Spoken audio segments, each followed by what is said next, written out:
আবার চলে এসেছি নতুন একটা অনুভূতি নিয়ে প্রত্যেক সপ্তাহের মতো। তাহলে আজকের অনুভূতিটা প্রত্যেক দিনের মতনই আমরা প্রতিনিয়ত বলে থাকি, এই সমাজের কিছু হবে না বা এই দেশের কিচ্ছু হবে না। এই কথাটা আমরা কম বেশি আমরা বলেছি বা আমাদের আশেপাশে বন্ধুবান্ধব থেকে শুরু করে আমাদের আত্মীয় পরিজন কম বেশি কিন্তু বলেছে। তাহলে এই ব্যাপারে কিছু বলার আগে ছোট একটা কাজ নিজেদের করতে হবে, সেটাকেই একবার দেখে নেওয়া যাক। একটা খাতায় পেজ নাও, পেজ নেওয়ার পর একটাকে ছক করো, মাঝখান থেকে লাইন টানো, লাইন টেনে বাঁদিকে একটা হেডিং দাও আর ডান দিকে একটা হেডিং দাও। তাহলে বাঁদিকের হেডিংটায় কি দেবে? দেশের জন্য আজ পর্যন্ত কি কি করেছি আমরা। আর ডান দিকের হেডিংটায় লেখো দেশের জন্য আর কি কি করতে চাও ইন ফিউচার। এই লিস্টটা ফিল করতে শুরু করো। বাঁদিকের লিস্টটা হয়তো ফিল করে ফেলতে পারবে, ডান দিকের লিস্টটাও হয়তো কিছুটা ফিল করতে পারবে। ফিল করার পর তারপর কিছু কথা বলি, তাহলে তোমরা ফিল করতে থাকো বা পরে নয় করো, পুরো ভিডিওটা একবার বা অডিওটা শুনে নাও। এই ছকে কিছু লিখতে গিয়ে যদি অনেক কিছু বা অনেক চিন্তা করে কিছুই না পাও, তাহলে বুঝতে হবে যে এই দেশের কিচ্ছু হবে না। অনুভূতির দায়ভার আসলে আমাদের নিজেদেরই। একটি দেশ আসলে সেখানকার সব মানুষদের কাজের ফসল। আর দেশ বদলানোর জন্য আসলে বড় কিছু করার কিন্তু দরকারই পড়ে না, বরং নিজেকে আস্তে আস্তে বদলাতে পারলেই কিন্তু হয়ে যায়। কিন্তু সেটা তো আবার কঠিন কাজ, তাই না? তাই দেশের ওপর দায়িত্বের বোঝা চাপিয়ে সহজে কেটে পড়াটাই কিন্তু সমাধান। সে যাই হোক, সবার মধ্যে কিন্তু দেশ বদলানোর ইচ্ছাটা কম বেশি থাকে বা একটু আদ্রু থাকে।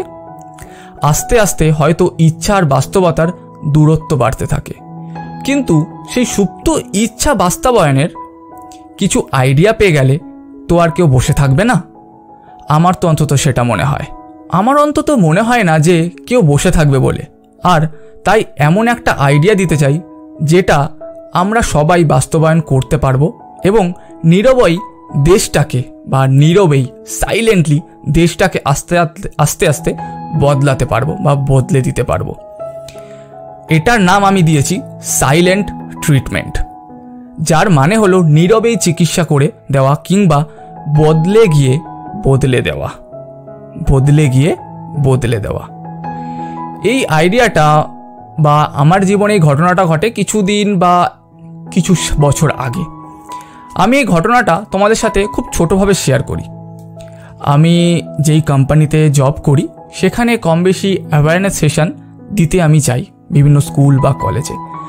সেই স্কুল কলেজে বা আমরা যে পিপিটিটা বা পাওয়ার পয়েন্ট প্রেজেন্টেশনটা রেখে পিপিটি বা কথাটা বলি, শো করি, সেখানে একটা সুন্দর স্লাইড আছে, 3টে ছবি আছে। গাড়ি দিয়ে একটা প্লাস্টিক বাইরে ফেলছে বা আমরা চিপস খেয়ে রাস্তায় প্যাকেট ফেলছি, এরকম ধরনের 2টো ছবি আছে। আর নিচে লেখা আছে হু কেয়ার্স। আমার কথাটা খুব ভালো লেগেছিল। কথাটার মধ্যে একটা খুব গুরুত্বপূর্ণ জিনিস আছে। এই কথাটার মধ্যে পর থেকে কিন্তু আমাকে আর কাউকে বলতে হয়নি যে চিপস বা কোল্ড ড্রিঙ্কসকে প্লাস্টিকের জিনিসটা প্রপারলি ডাস্টবিনে ফেলতে হবে, রাস্তাঘাটে না। কিন্তু কারণ রাস্তাঘাটে ফেলে দিলে তো কোনো জরিমানা নেই বা কেউ কিছু বলার নেই, তাই আমরা অনায়াসেই বা অবলীলায় সেটা রাস্তাঘাটে ফেলে দিই।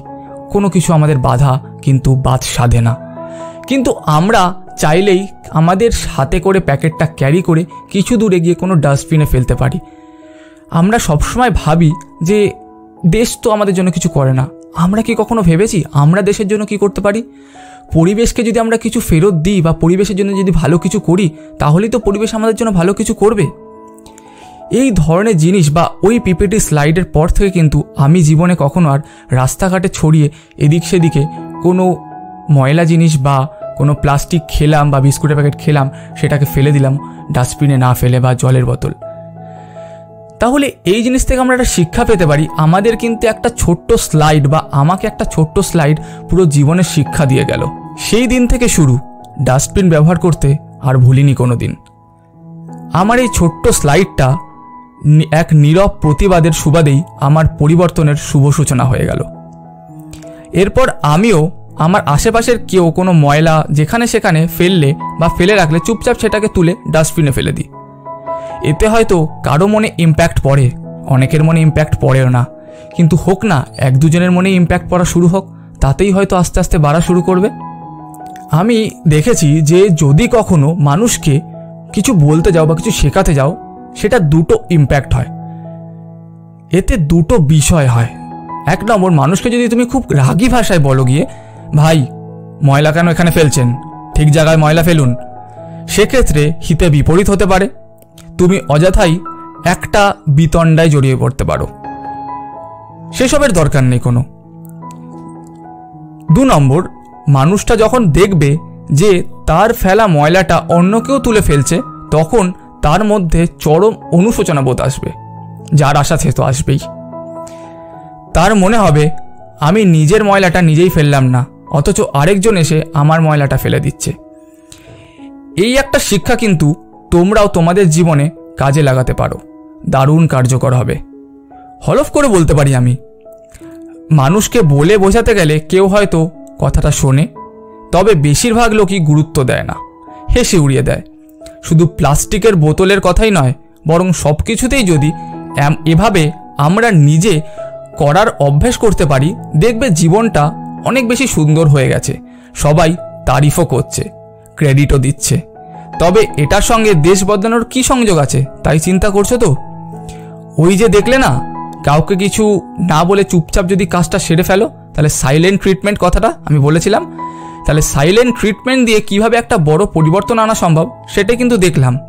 তাই দেশের যেই জিনিসটা আমাদের অপছন্দ তথা ভাল লাগে না, সেটা ভালো করার উপায়টা আমরা নিজে যদি বলে দিতে পারি বা ভাবতে পারি বা নিজেরাই করা শুরু করতে পারি, তাহলে কিন্তু অনেকটা সমাধান হয়ে যায়।